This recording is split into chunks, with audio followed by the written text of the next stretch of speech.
Friends जय जगन्नाथ मु अविनाश आपन स्वागत करुच्ची इतिहास और रहस्य चैनल। आज भिडियो आम मैंने इतिहास जन हतभाग्या शेहजादी बा औरंगजेबर झील जेबरनिशा विषय जाना। 15 फेब्रुआरी 1638 जेबुन्निशा दौलताबाद में जन्मग्रहण करते। से थिले मुगल शहनशाह औरंगजेब और तार स्त्री दिलरास बानोर सबुठारु बड़ झील। जेबरनिशा औरंगजेबर बहु प्रिय थिला। एपरिकी औरंगजेब जदि क्या किसी दंड शुणाइबार थाए तेबे जेबरनिशार कहिबारे से ताको क्षमा कर देउथिला। जेबरनिशा जन लेखिका मध्य थिला और से मख्फी ना रे लेखुथिला। एपरिकी औरंगजेब निजर राजकीय कार्य मध्य जेबरनिशार परामर्श नेउथिला। जेबरनिशा जेबे राजभवन को आसुथिला औरंगजेब निजर सबु राजकुमार को जेबरनिशार स्वागत पई पठाउथिला। किंतु प्रश्न यह जे औरंगजेबर एते प्रिय झील थिबा जेबुन्निशा को औरंगजेब कहीं सलीमगढ़ किला रे 20 वर्ष पर्यंत बंदी करी रखिथिला। एबे आसंतु ए विषय जानिबा। 1662 मसीह औरंगजेब बहुत असुस्थ हो पड़ता। तेणु औरंगजेबर जेतक सब हाकिम माने थिले माने सेतबेले वैद्य माने थिले से माने परामर्श देले जे बादशाह औरंगजेब को किछि दिन पई निजर पानी पवन परिवर्तन करबा को पड़िबो। तेणु औरंगजेब निजर परिवार और दरबार को धरी लाहौर चली जाइतिला।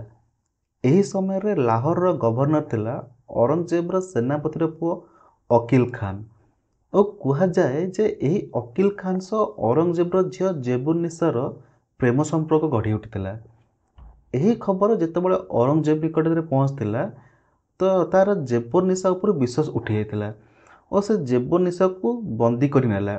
एहा थिला प्रथम कारण। द्वितीय कारण कह जाए जे शेहजादी जेबुन्निशा संगीत और नृत्य प्रति बहुत दुर्बल थिला। मात्र औरंगजेब जड़े कट्टर इस्लाम विचारधारा व्यक्ति थिला और से संगीत और नृत्य को इस्लाम रे हाराम बोली मानुथिला। कह जाए जे एथिपई मध्य जेबुन्निशा को बंदी कर दियतिला। मतलब यह से बळे कोनसी मतलब स्ट्रांग कारण नुहे। जोटा स्ट्रांग कारण बा सबुठ विश्वासयोग्य कारण होची तृतीय कारण।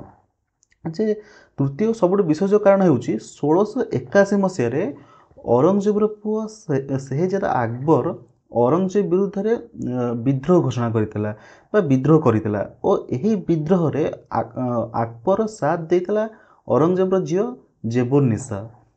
चिट्ठी माध्यम रे जेबुन्निशा निज भाई अकबर सह जोगाजोग करुथिला। एही विषय रे जेबे औरंगजेब जानिबाकु पाइला तो से जेबुन्निशा को दंड देवा पई स्थिर कला। औरंगजेब सही व्यक्ति थिला जे निज पिता को बंदी करी भाई मान को हत्या करी सिंहासन में बसीथिला।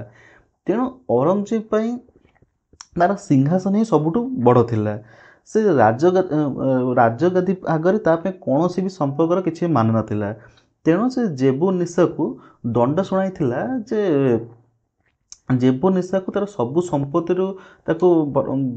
सबु संपत्ति को बाज्यत करा जाइथिला। यह सह जेबुन्निशा को वर्ष को मिलुथिबा 4 लाख अर्थ राशि को मध्य बंद करा जाइथिला।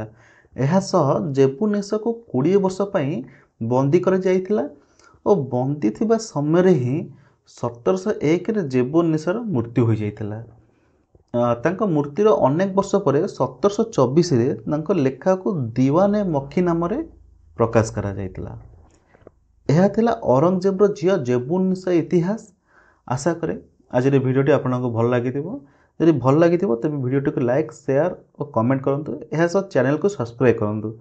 आपन सब्सक्राइब ही मो पे आगू बढ़िबार प्रेरणा उत्स रोची। देखा नूतन भिडियो। नमस्कार, जय जगन्नाथ।